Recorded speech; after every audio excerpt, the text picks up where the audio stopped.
Greetings and some blessings. Crawford Ashley here, the spiritual boxer. And I'm talking about boxing again, as I always do. And it's like the fight over the weekend, the Lopez and, I forgot his name. Anyway, that's me and names. Too many shots, I should have moved made a little bit more. Lopez lost on a split decision, and he started to whinge. Everybody knew I won. No, you lost. You didn't get the decision, mate. It's just a part of boxing. And what I was taught is it don't make no difference what other people think. It's down to 3 people at ringside.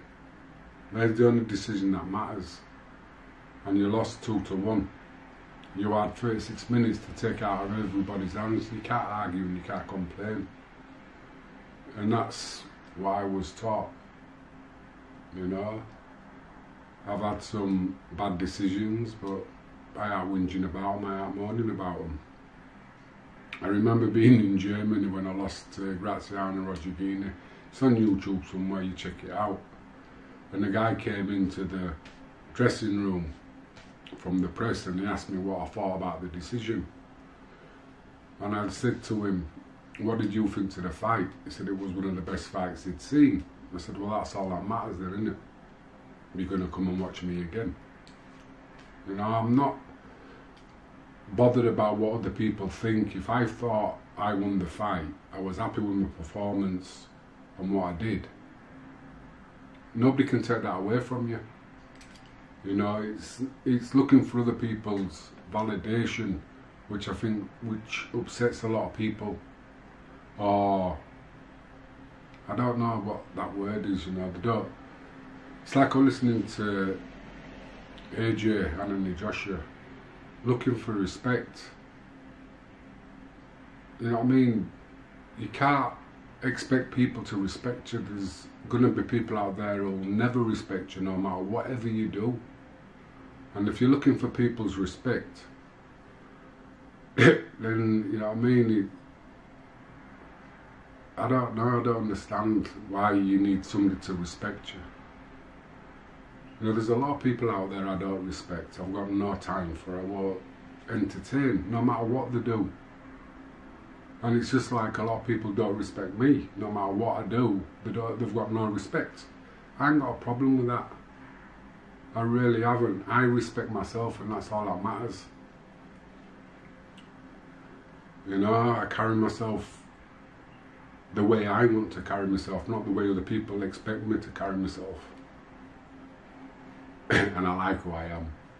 You know, sometimes I don't behave appropriate in the right situations, which I cannot help.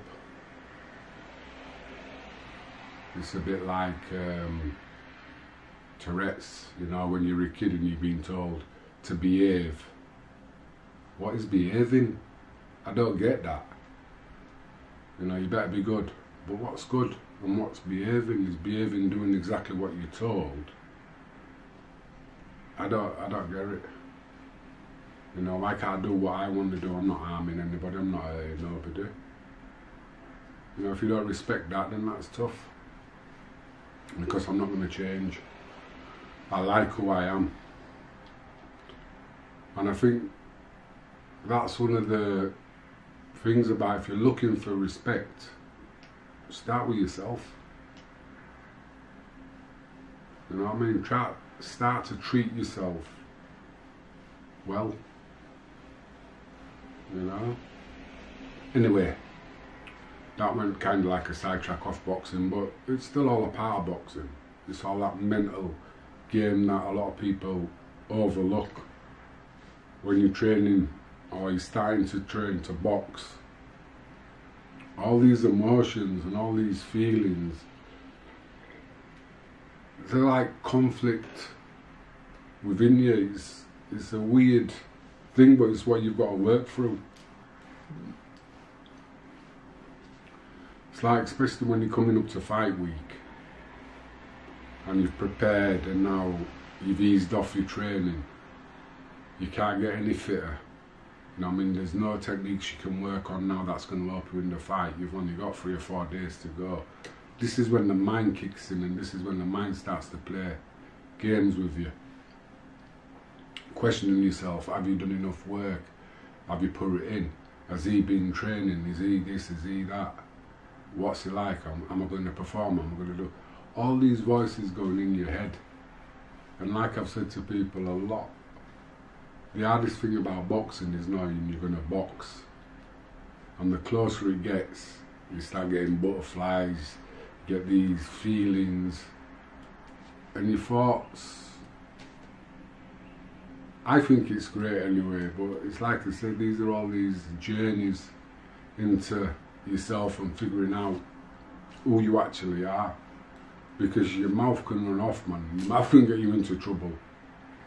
And sometimes it does. But like I say, 3 o'clock in the morning when you wake up in a cold sweat thinking about the fight. You know what I mean? Who's the voice going to talk to them? You know?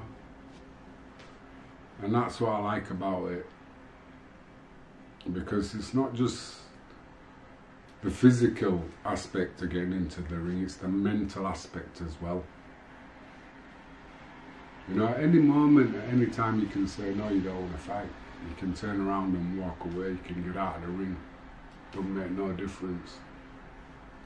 It's, you know, it's good. I like it anyway. But I don't know, I wanted to do some bit of technique, because I'm going to change it up, I think. Especially with Theo. Now he's got to a stage. There's certain types of fighters that he perceives he'll struggle with, because there's certain things he don't think he can do. So these, over the next 3 or 4 months, I'm going to be working on them. So you'll see a different Theo in his next 2 or 3 fights. Maybe his next fight, it might be a bit similar to this one. But in the next 2 or 3, he'll change. You know, well, he won't change, he'll improve. You'll see a big change in him in the next 4 or 6 months.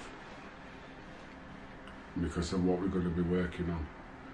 But it won't be secret anyway, because I'm just going to be putting it on here, because for me, it's like a friend of mine said, do you think he can go all the way? I said, yeah, but he needs 2 things. One, he needs to believe in himself. And the second, he needs to believe in what I'm teaching him is right. You know? If you're getting it, you're doing something wrong, move. Get the frig out of the way. And you know what I mean? So, little bits and little clips will be going on, so if you want to follow along, brilliant. You know, and yeah, get behind him. He's just started off. He started when we were 18, so he's nearly 20. No, he's 20, I don't even know how old he is now. But he's coming to the end of his degree at uni next year, and he wants to take up boxing full time. But it's looking at getting an office job so we can train, but we'll see. I've got ideas for him, but if there's anybody out there, just watch him, have a look, see what you think.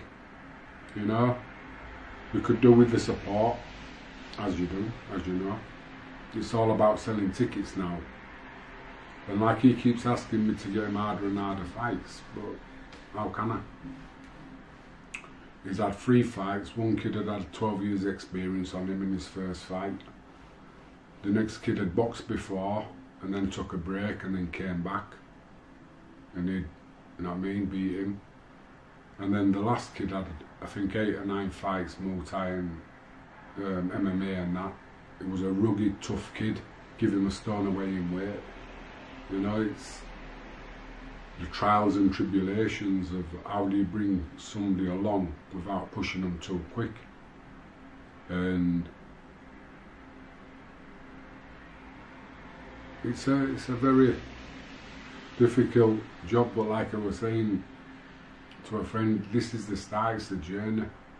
Going from his first training session I've got on my channel somewhere, right down one of my first videos I did, because this is what I started with.